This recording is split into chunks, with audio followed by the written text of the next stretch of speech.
What's good, guys? Today we are going to be making the case for LeBron James. I'm sure that you guys know this is about the GOAT debate. Listen, I'm just gonna tell you guys straight up, bro. If you're a LeBron fan, you guys cannot make an excuse for this guy, bro. There's too many excuses out there. How do you respond to him being swept almost 5 to 6 times now, bro? He just got swept by OKC. How do you respond to that boy getting swept that many times, bro? That's my question to y'all before we get into the video. But without further ado, let's get into it, man. Basketball is special. The size of the court and the lack of pads or helmets give fans the most intimate experience of a team sport that exists. And because of the different styles that basketball allows for, players develop their own distinct identities and signature styles through their creativity, flair, and athleticism. Damn. And although no player succeeds alone, the scoring volume and two-way nature of the sport give individual stars a nearly unprecedented amount of control over the flow and outcome of a game. I'm gonna be honest, bro. I don't like LeBron James. So this is going to be a very hard video for me to watch, but I gotta watch it so I can be unbiased. Let's see what you LeBron fans be seeing, bro. I generally want to see your angle. You feel me? For this reason, players are constantly compared to their peers and to the legends of the past in order to answer the most hotly contested question in the sport. Who's the greatest to ever do it? For many, the question is redundant. They believe in only one right answer, their answer. Others might have their own personal stance, but acknowledge one or two alternatives. But I believe that there's much more nuance to the question of greatness and more answers to it than you might think. By my count, there are 8 players in NBA history that have a substantial claim as the GOAT. It's a subjective thing though. I can't give you a definitive answer. All I can do is make the argument. So today, I'll be making the case for LeBron James as the greatest basketball player of all time. And that's fair. That's a fair statement. What this guy just said today, bro. I back it 100%. It's a fair analysis. It's a fair conversation, bro.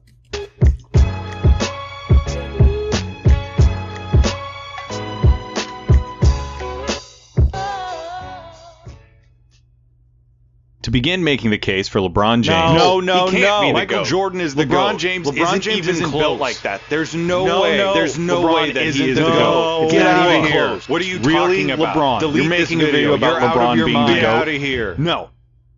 And just like that, we've started the LeBron GOAT case off right. Somebody like me makes a video like this, to which a certain segment of the population reacts by getting so mad that they start to pop blood vessels. And that's a really interesting reaction to me.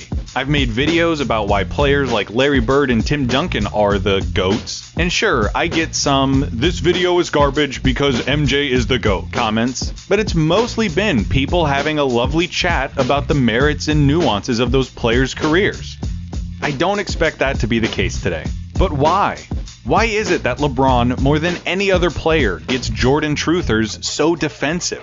If you are one of those volatile Jordan defenders and you're racing to the comments right now, I know that there's nothing I can do to stop you. But for the rest of you, please, just humor me, even if you think Jordan's the GOAT. Hear what I have to say. We all still love basketball. We can all still be friends. When LeBron James was a freshman at St. Vincent St. Mary's High School in Akron, Ohio, he posted per-game averages of 18 points, 6 rebounds, and 3 assists. The Irish went undefeated 27-0, won the state championship, and James was named the state tournament MVP. And just like that, the final year of anonymity for LeBron James was over. In the summer between his freshman and sophomore years, James's play on the AAU circuit caught the eyes of every scout he encountered. Word began to spread far and wide about the man-child from Akron, Ohio. In his sophomore season, he saw an increase in every box score figure. His team started playing home games at the University of Akron's arena in order to seat the thousands of spectators. His team lost. So he was basically like Mikey Williams, basically, in terms of fame. Like, sophomore year, people started noticing him. And then, obviously, he was under the spotlight. One game all year and won the state championship again.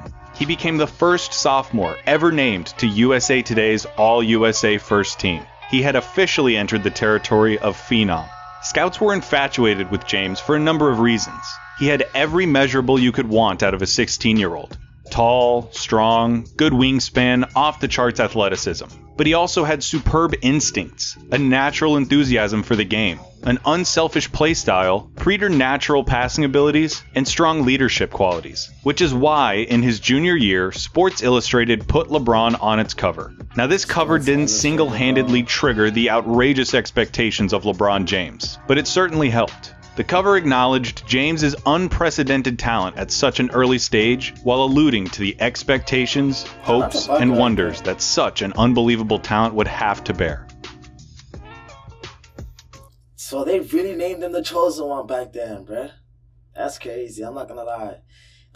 Dude, LeBron's movie, I'm not gonna lie, LeBron's movie or documentary is going to be a freaking banger, dog.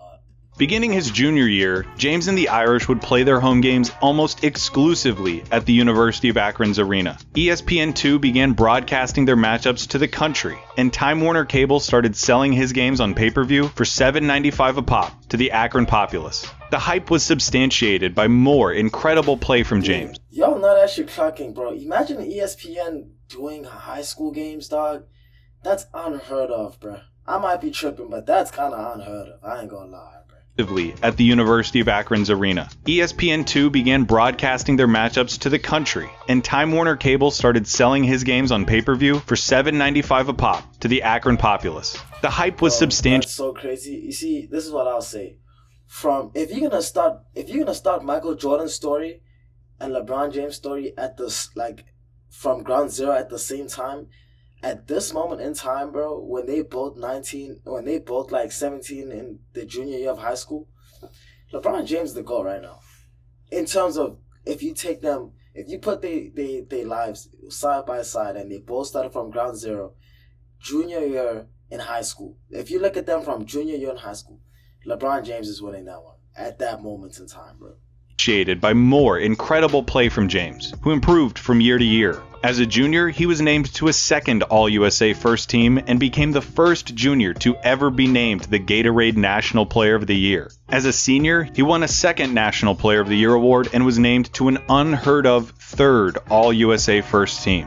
James's junior year remains the turning point of his celebrity. It was then that he went from highly touted young prospect to inheritor of the sport of basketball. And that's the thing. We as sports fans fetishize potential. The allure of the future is endless. If a player has potential, they can be anything. It hasn't happened yet, so it's still technically possible, no matter how outrageous the expectation may be. But then if they don't succeed, we label them as failures, busts. Couldn't do it, didn't pan out. Never mind the fact that we were the ones who set the expectations to begin with. Promise is a double-edged sword, and this was promise like no other. LeBron was the first real athletic prodigy of the internet era. It was the first time that the country could whip itself up into this kind of frenzy about the next big athlete in the uber-commercialized post-Jordan NBA. These days, young prospects in every sport get enough smoke blown up their asses to host a barbecue, with top 100 recruiting lists and the videos with titles calling any prospect who hits back-to-back threes the next Steph Curry. It's too much to say that it started with LeBron, but he was undoubtedly the initial product of the hype machine we're familiar with today. He was so good at such a young age, and so many people saw him and talked about him and heard about him that the stakes were clear. LeBron James could not be a 6-time NBA All-Star. He couldn't win 1 or 2 MVPs. He couldn't be the next Tracy McGrady or the next Vince Carter. He had to be the face of the league and go down in history as one of, if not the... I'm not gonna lie, I wonder why it was so unanimous at that time, bro. Because he's not going into depth about, like, his high school career. I wonder what it was watching that boy play in high school where you're like, okay, he might be one of them ones, bro. He generally might be. Because, like, it's hard to tell with the numbers. I guess he's trying to paint the picture about the hype, but I think his documentary is definitely going to do a good job doing this. Greatest basketball players of all time. In the Sports Illustrated article, the one that called him the chosen one, a label that he embraced by having it tattooed on his back, writer Grant Wall recognized the absurdity of asking if a 17-year-old who still couldn't buy cigarettes was really the heir to the next generation of basketball. But after seeing LeBron and talking to him, Wall concedes that it was indeed the right question. Was it ever? In the 2004 NBA draft, LeBron James was the first overall selection by his hometown Cleveland Cavaliers. Why did I think it was 2003, wasn't it? Why did I think it was 2003? That's crazy. He was selected ahead of college standout Chris Bosh, Dwayne Wade, who had just led Marquette to the Final Four and was named an All-American, college basketball's Player of the Year TJ Ford, and Carmelo Anthony, who had just led Syracuse to an NCAA championship. LeBron, out of high school, went ahead of all of them, with the weight of a franchise, a city, and perhaps a league on his 18-year-old shoulders. As the most anticipated basketball player since Lou Alcindor, LeBron James could not falter. What if he'd failed? What if the $100 million shoe deals and the celebrity and the fame had been too much too soon? And honestly, how wasn't it? How did LeBron not mess it all up? I don't know, but he didn't. And I'd be remiss if I didn't mention the incredible things that he's done since with his platform as the country's most famous athlete. He's spurred and advocated social change, especially in the realm of civil rights, from Trayvon Martin's shooting to the Black Lives Matter movement. He has been an indispensable source of goodwill and good fortune for his community. You see, you playing a dangerous game over here, bro. This got nothing to do with basketball, dog. This got nothing to do with basketball. You see? I'm gonna give you 1 minute to pivot back to basketball. Otherwise, that's negative 10 points to the argument, bro. Negative 10 points. If I'm giving you a minute, this got nothing to do with basketball right here, man. Don't do that. He's been the most important focal point in the era of player empowerment in the NBA. He didn't just defy the odds by not becoming a complete nutcase. He has leveraged his position, set an incredible example, and has been one of the best role models that any child or parent could ever ask for. He's still playing, which means that all of these accolades are subject to change, and likely will. But the only assumptions I'll be making are that LeBron finished within at least the top 5 of MVP voting this year and made first team All-NBA. Which means he has been named to 13 All-NBA first teams and 16 total All-NBA teams. Both records demonstrating his unbelievably prolonged reign. Total All-NBA teams. Both records demonstrating his unbelievable... Number one, I don't think that's legal, bruh. This guy, he basically carried the ball. Teams and 16 total All-NBA teams. Both records. He carried that ball, bruh. And that's a crazy ankle breaker, by the way. Demonstrating his unbelievably prolonged reign over the sport. He's won 4 MVPs in 5 years, a feat only matched by Bill Russell, and finished in the top 5 of MVP voting in all but 3 of his 17 seasons. He's been selected to 16 All-Star games, 6 All-Defensive teams. I will say this, dog. I don't know how many MVPs Brown got, but in 23 years, he probably should have like 10 or 8 at least. At least, dog. LeBron James should have 8, dog. I ain't gonna lie, bro. Am I tripping when I say that? Bro, 23 years, dog. I know LeBron James is not the type of guy. How many MVPs he got? Like 4, right? There's no way this boy's supposed to have 4 only, man. That's the only thing I'll say about the league, dog. That's effed up. And stands at or near the top of multiple all-time statistical leaderboards that demonstrate his all-around proficiency, from playoff points scored to career assists. He has achieved such a universal and unique statistical position for a number of reasons. Namely among them, LeBron James is the best basketball player of all time. When James Naismith nailed a peach basket to a wall in a gym in Massachusetts, there was no way he could have ever imagined the game as it is today. And there is no way, not in his wildest dreams, that he could have ever imagined an athlete like LeBron. The guy is 6'8", 260, built like Karl Malone, passes like Larry Bird, jumps like Michael, and surveys the court like Magic Johnson. He's not the strongest or the fastest, but he's faster than the strongest and stronger than the fastest. He has a cocktail of cerebral perception and hand-eye coordination that has made him one of the premier passers of cerebral perception and hand-eye coordination that has made him one of the premier passers in league history. He has a 7-foot wingspan, a lightning-quick first step, supernatural anticipation, and an IQ on both ends of the court that comes from the brain of basketball's Da Vinci. It would be enough if LeBron had just built a name and career for himself thanks to his prodigious natural talents. But he worked diligently, year in and year out, to improve himself as a basketball player. He received criticism for not using his Herculean frame to lock down opponents, and so he became a lethal defender and was twice the runner-up for Defensive Player of the Year. Opponents would exploit James's lack of post-game by assigning him smaller, quicker defenders. He spent the summer with Hakeem Olajuwon and became a back-down bully. To better space the floor and account... Hakeem Olajuwon really helped them, bro, because LeBron James, he got post moves for days, man.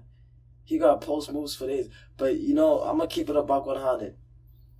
Larry Bird, they haven't spoken about anything that makes him the GOAT right now. I ain't gonna lie. Besides the fact that leading up to the league, his story is definitely more impressive than Michael Jordan's, bro. But besides that, dog, I have not heard anything remotely close that it was going to change my mind about the GOAT conversation. And it's been 10 minutes. So you got 20 minutes to convince me, man. Accommodate the modern style of basketball, he needed to improve his streaky jump shot. He became a master of Because right now, all I'm hearing about is what I'm hearing about right now is that he's not better than Michael Jordan. That's what I'm hearing about right now, dog. Efficiency, and at his best was a 40% three-point shooter. There is no aspect of basketball that LeBron James is not superb at. It's a silly hypothetical, but I think it serves my point to say that a team of 5 LeBrons would beat a team of 5 of anybody else. He always had the whole package, but he never stopped adding to it. And he's been adding to it for an insanely long time. He's been probably the best basketball player in the world since 2008 or 2009. And if your life came down to one game, he's still one of the first calls you'd make at age 35 in year 17. He can do anything, does everything, and he's never had a truly significant injury. It wasn't until 2019 that he missed a substantial amount of time because of a groin injury. And aside from some issues with cramps and some occasional back trouble, LeBron has never been a liability in that department. He has the 4th highest scoring average in NBA history, and with the way basketball is played today, he can defend point guards and centers alike. Add all of that to a tireless work ethic, an unselfish play style, and a penchant for big moments, and you get the queen of the chessboard. I'll say this. Right now, so far in this video, bro, the only 2 things that I can say are definitely pluses for him in the GOAT debate is that he played 23 years. He definitely should have more MVPs. They don't rob him of MVPs. Number 2 is his upbringing from the time he was a sophomore in high school or a freshman in high school to the time it was his first game in the NBA. That period right there, he absolutely dogs Michael Jordan, bro. He dogs Michael Jordan in that period. I ain't gonna lie, bro. Comes to playing basketball, he is the best at it. Hold on. I think I hear something. It's the sound of Skip Bayless's acolytes losing their shit in my comment section. Best player ever? Big moments? No way. LeBron's terrible in the clutch. He hates taking the last shot. He doesn't have the killer instinct. He doesn't have what it takes to come through in crunch time. I don't know where this got started or how it's been able to persist, but that sentiment is just factually untrue. There is an overwhelming amount of evidence to support LeBron's clutch ability and killer instinct. There's statistics that show that James is clutch. Evidence, analytics, stuff made by people who know how to do math and use calculators and stuff. And if you don't believe them because they're nerds and because basketball isn't just about numbers, then just look at the dude's results. He's hit clutch shots in the regular season. For the jumper for the win. Bang! LeBron, and got it, banks it in. Bro, I don't think being clutch, and you guys can tell me if I'm wrong, bro. I don't think being clutch is a statistical evaluation you can make. It's a contextual evaluation, dog. You gotta see what the game was, what the stakes were. Is it game 7? Is it game 3? What does this game mean to the bigger picture, bro? All that matters in what it means to be clutch. If you're hitting a clutch shot against OKC in the 47th game or against Utah Jazz, bro, come on, bro. I don't give a shit about that. Come on, bro. Think somebody else beat you. 3 on the way. He got it! LeBron for the tie. He got it! LeBron for the tie. He got it! And he's hit clutch shots in the playoffs.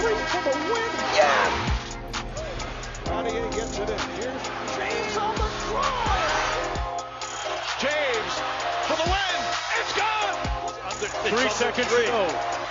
Throws up the floater. That shot right there, that was a good shot right there, man. I ain't gonna lie. That's one of LeBron James's best shots. That's a great shot right there, dog.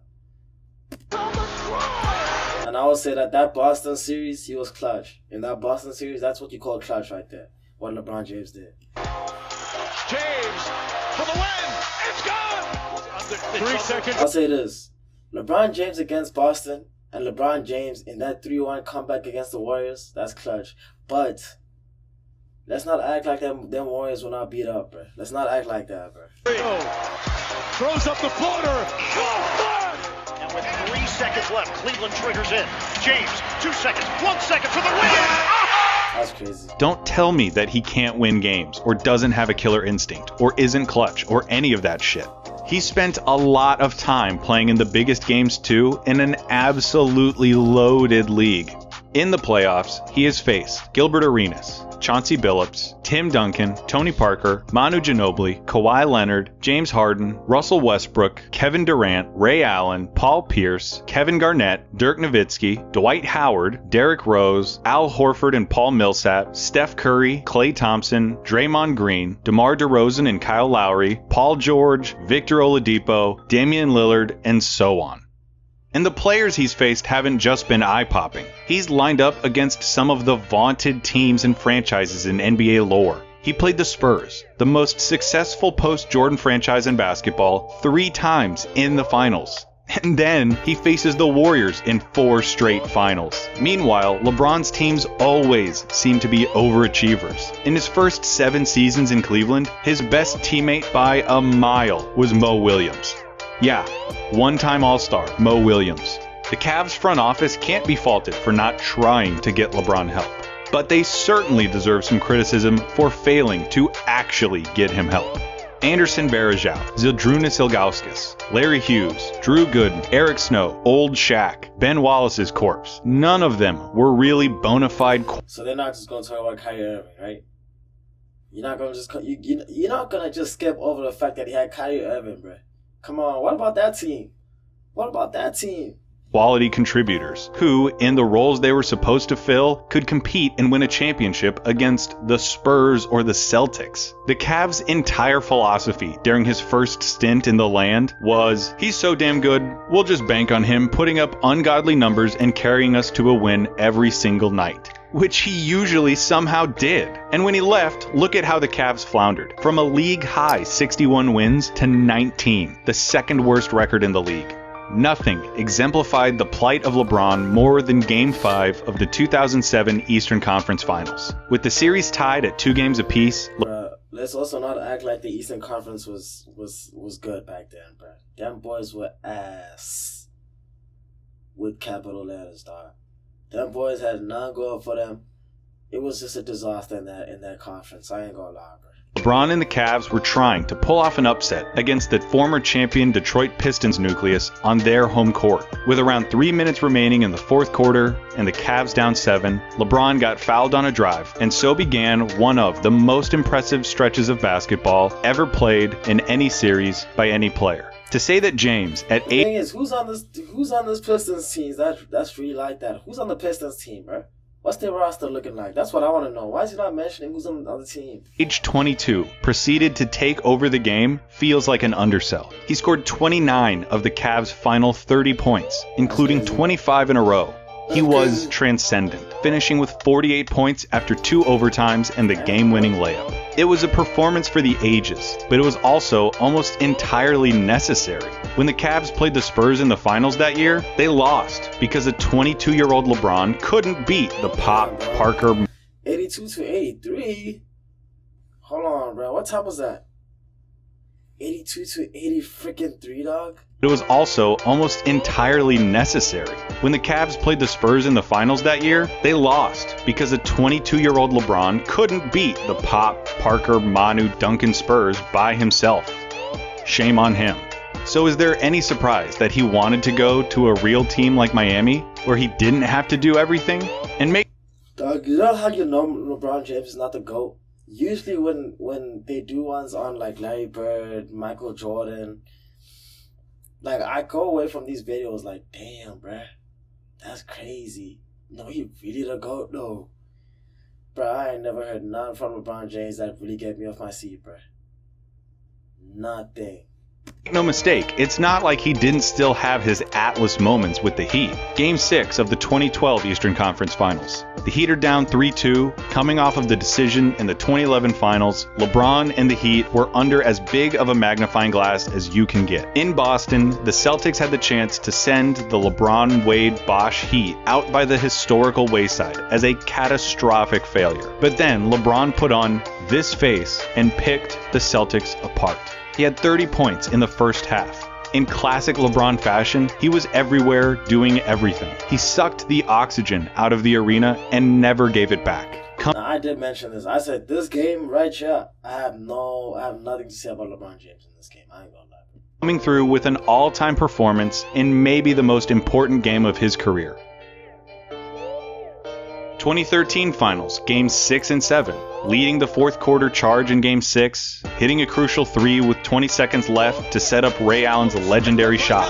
Back out to James, another 3. It's good! James knocks it down! 37, 12, and 4, plus the series icing jumper in Game 7. 37, 12, and 4 is great. It's great numbers, I ain't gonna lie. Tim Duncan showing James pulls up, puts it in, 4-point lead. 35 for LeBron James. The games, series, and runs that he's had will someday fill their own multi-part documentary. We'll talk about a few more later, but the overall theme is undeniable. LeBron has lived in the playoffs and thrived under the brightest of lights, despite the unique brand of scrutiny, doubt, and criticism that is his. But none of that matters to you, because of 3 things. The sources of so much of that doubt and criticism. The 2010 Eastern Conference Semifinals, the decision, and the 2011 Finals. All 3 events happened within the span of about 400 days.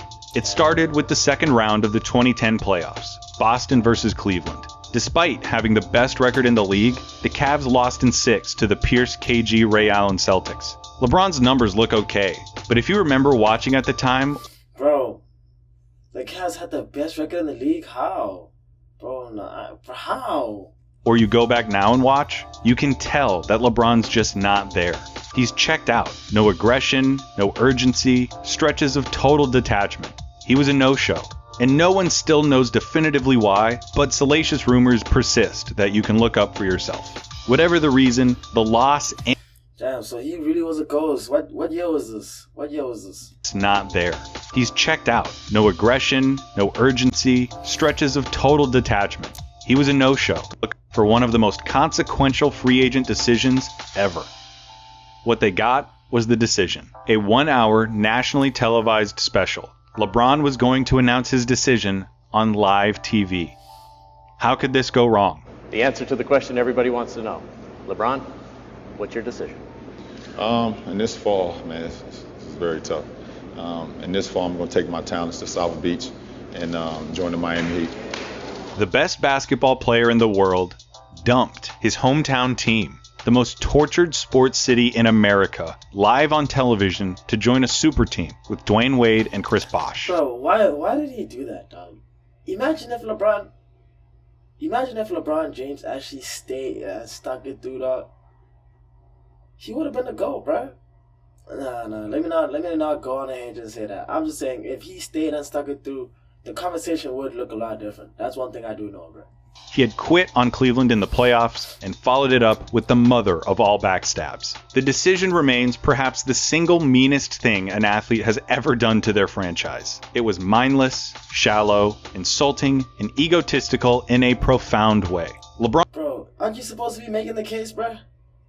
You supposed to be making the case, bro, not the opposite. LeBron quickly went from one of the most popular and celebrated athletes in the country to its most hated. Cavs owner Dan Gilbert published an infamous letter tearing James apart. Fans burned his jersey in the streets. Conversations about how LeBron was wired and whether he could be the guy flooded the airwaves. But the funny thing was, I don't think anyone really faulted him for wanting out of Cleveland. It was clear that he didn't get the help that a superstar needs in order to capitalize on their talents. The criticism was first and foremost with the execution, doing it in a self-aggrandizing live TV special. The criticism quickly turned into nonsensical, inane cliches and false narratives. The same LeBron that was getting praised for his ability to cultivate camaraderie and success. That's crazy. That was getting praised for his ability to cultivate camaraderie. That's just disgusting. I ain't gonna lie, bro. And success on abhorrent teams was now being criticized for not making his teammates fear him. Whatever that means. Was the decision the dumbest thing LeBron could have done? Yes. Was it a knife in the back of the community that had supported him as he ascended from chosen one to superstar? Yes. Was most of this criticism of his mental makeup and desire to win baseless and spiteful? Also, yes. But it probably didn't feel that way for a lot of NBA fans at the time. They hated him. He had quit on and betrayed his team. So when the Heat lost the 2011 finals, the hate boners raged in full force. And the Heat didn't just lose because the Mavs were better. They lost because LeBron choked. His scoring average... LeBron, damn, boy. Sheesh. Bro, he's not making the case. What the heck is this guy doing? Bro, there's literally no... Oh my gosh, bro. You know what? I actually feel bad for LeBron fans. LeBron fans, is there a video out there that's actually going to make him look like the GOAT? Because this is not it, bro. This is just telling me why Michael Jordan the GOAT, bro. Plummeted to 17 points a game, down from 26 during the regular season. And of those 17 points a game, only 3 came during the fourth quarter, which is especially damning considering how tight the series was. James turned himself into public enemy number 1, promised a jewelry box's worth of rings, and when the world was watching, completely flopped. There are no excuses. I can't tell you actually LeBron played really well, or that his team let him down. He sucked, he let them down, and they lost. It's a fact. Should it define him forever? Yes. No. Because if we take a trip into yesteryear, we can look at a young point guard on the Los Angeles Lakers in the 1984 finals by the name of Irvin. I'm about to shut this down right here. Bro, I'm gonna let you land your point and then I'm gonna shut you down. Watch. Magic Johnson. The series was the first championship meeting between Larry Bird and Magic since their record-breaking collegiate showdown. The two were now the faces of a surging NBA, revitalized thanks to their mastery and rivalry. What did Magic do? He choked. Pretty hard. In Game 2, he dribbled out the final 11 seconds in regulation of a tied game without putting up a shot. The Lakers lost in overtime. In Game 4, Magic had his pass picked off with 4 seconds left in regulation of a tied game. Then in overtime, missed both free throws with 35 seconds left, with the score tied again. The Lakers lost. In Game 7, Magic turned the ball over twice in the final 90 seconds of a tightly contested game. The Lakers lost. Basketball writers... Bro, you know why I'm going to shut this guy down? Bro, Magic Johnson won the freaking ring the next year, bro. He won that. It's either he won it his rookie year. Bro, wait, hold on. Hold on, bro. Magic Johnson won a ring his rookie year. Am I tripping? One of them, Magic or Larry, but still, if the other one didn't win it the rookie year, the other one won it the next year, bro. You cannot talk about choking when you talk about Magic. You have 5 rings, dog. Do not use Magic Johnson in this conversation, bro. He's not saving he's not saving your point, dog. He's not. Were ruthless and cutting. The fact was, he didn't have what it took to come through in the big moments, despite previous evidence to the contrary. And that's not how we remember Magic Johnson. We remember him as a player who came through in big games, had big performances, and who you wanted to have the ball when the game got close. Could it be because he led the Lakers to 3 championships after his '84 meltdown? So why is it that some people's opinions on LeBron James haven't changed in the last 9 years? How were 3 championships and 7 more consecutive finals not some sort of redemption? 7 consecutive finals, bro. You gotta win the finals. What the heck you talking about, bro? You can't just make it. He's the best second-place player of all time. Because of this right here, the magic bullet, 3-6 in finals series. That's what we say. Not that he's won 3 championships, or that he's made 9 finals, or that he's spent almost the entire decade of the 2010s playing June basketball. It's that he's made it 9 times and lost 6 times. Would it be better if he were 3-0 or 3-3? It is not a meaningful or insightful conversation in any capacity to It really is, though, because, bro, we're supposed to see what you do in those situations. Are you gonna win, bro? If you make the finals 9 times and you make it, and if you make it to the finals 9 times and you lose 6. That means you likely gonna lose, bro. You don't operate well in those circumstances, bro. That's what it is right there.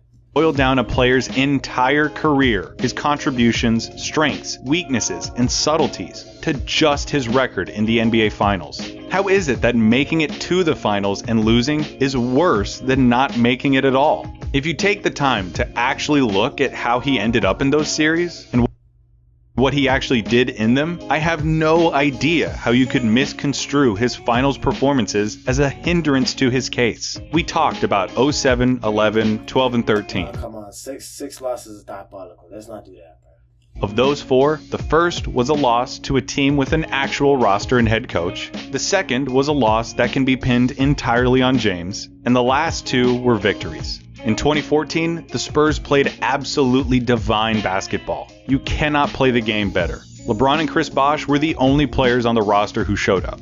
Nobody else, either because of age or mileage, could handle the physical toll of a 4th straight finals. LeBron led the Heat in every stat but blocks. He averaged 28, 7, and 4 while shooting 57, 51, 79 splits. As Mike Tyson said to Sports Illustrated, the Spurs won because they deserved to, not because of what LeBron didn't do. You're out of your mind if you think that the 2015 Finals is a black mark on LeBron's legacy. The Cavs lost Kevin Love in the first round and Kyrie Irving in Game 1 of the Finals against the Warriors. That looked painful. What the fudge is he doing? What are you doing, bro? Kevin Love in the first round and Kyrie Irving That's crazy. in Game 1 of the Finals against the Warriors. But LeBron was so supremely impressive that Cleveland actually had a prayer of winning the series, which garnered him Finals MVP votes despite being on the losing team. His averages were unreal, and Andre Iguodala won the award. Nah, I ain't gonna lie, Cavs were wildin'. I mean, LeBron James was wildin'. This, bro, on God, bro. If LeBron James won 50-50 of this battle throughout the years, he would have been the GOAT, dog. I ain't gonna lie. This is really what hurt his legacy, dog. It's really the Golden State Warriors. If the Golden State Warriors gave up 50% of those rings, jeez, man, it would have been scary hours for Michael Jordan fans. I ain't gonna lie, bro. Specifically because he kept LeBron from doing more damage.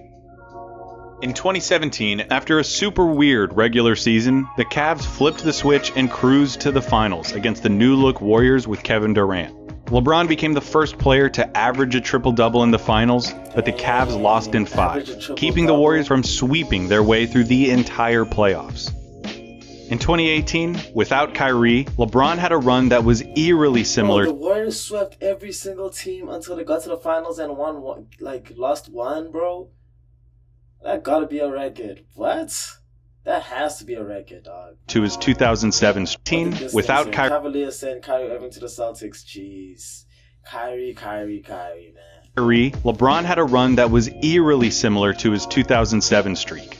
Game winners, crazy numbers, Game 7s, the whole thing. The culmination of the run happened in Game 1 of the Finals, when LeBron scored an earth-shattering 51 points, giving the Cavs a chance to take a 1-0 lead in the series. They won? And then this happened. Rebound goes to the Cavs. J.R. Smith brings it back out. Throws it to Hill. Hill shot blocked.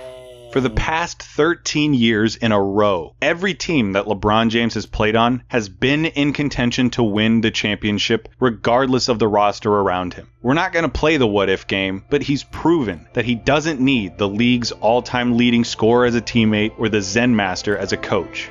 He also doesn't need time off between finals. It took him 8 straight finals before he finally wore down.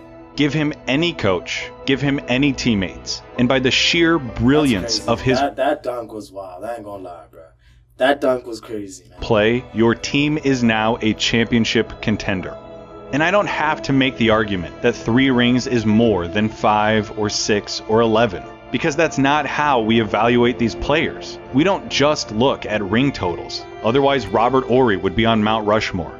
Yes, it's all about winning, but it's really not. We try to synthesize things like play style, competition, success, achievements, accolades, and the like into a more cohesive and complete picture. Just asking, did they win, when trying to argue for the greatest basketball player? Bro, all the Michael Jordan videos in terms of being the GOAT, they really do help his case, Michael Jordan's case. This video, I don't know, bro. Maybe there's facts that I missed, but I don't know if it really helps LeBron's case, dog. I ain't gonna lie. Player of all time is the wrong question because, it's a team sport. The better question to ask is which player gave their team the best chance to win? Who meant the most to their teams? And that's definitely Michael Jordan, without a freaking doubt. And the answer to that question is LeBron James. No, it's not. Is there any better example of this than the 2016 finals? What other player in that situation would have been able to do what LeBron did? He didn't try to will his team to victory by just jacking up shots. He picked his spots perfectly, got his teammates involved, and inspired a belief that they could win despite the odds. The series is the perfect testimony to the value of LeBron James. They were facing the 73-9 Warriors, the best record in NBA history, single-digit losses in an 82-game season. Cap it off with a title, and they instantly have a claim as the best basketball team ever. And after the first 4 games of the series, they have a 3-1 lead. No team in that position had ever lost. That lead in that series has proven throughout history to be insurmountable. Game 5 in Oakland. Kyrie shoots 70% from the floor to rack up 41. Bro, 70 freaking %? Kyrie was violent, bro. 41 points? Jeez, man. Points. LeBron matches him with 41 of his own, plus 16 rebounds and 7 assists. Bro, they combined for 80 freaking 2 points, man. Or 81. Sheesh, dog. Tristan Thompson is the only other Cavalier in double digits. Game 6 in Cleveland. LeBron spearheads a blowout with another 41-point performance, with 8 rebounds and 11 assists to go along with it. The momentum of the series has palpably shifted. Game 7 had legacy bursting at its seams. Something historic was going to happen, no matter how the game ended. Either the Warriors were about to cap off the most successful basketball season ever, or the Cavs were going to do the unthinkable. A 3-1 comeback, their first franchise title, Cleveland's first championship in 52 years, all made possible by LeBron James. A Cleveland win in Game 7 represented the single most significant feat that any player has ever achieved. The most Bro, Kyrie, why the heck did you leave, dog? And LeBron, why the heck did you leave too, man? That team that won that NBA championship, bro. Yo really had something good, man. And you really could have cemented both your legacies. Both your legacy would have been set. But you wanted to leave. It's selfish. Selfish on both your parts, bro. Now look, man. Anticipated high school basketball player in a lifetime, who became the chosen one 45 minutes away from the team that would draft him, who took that team to brand new heights, who broke that city's heart in an astonishing way, came back to try to make things right, and was now 1 game away from fulfilling his promise in an unprecedented comeback against a record-breaking opponent. He isn't Michael Jordan. Don't expect him to be. He's not Magic Johnson either. He's not Larry Bird or Bill Russell or Wilt Chamberlain. He's LeBron James, the most valuable basketball player ever. The most complete basketball player who's ever lived. The greatest basketball player of all time.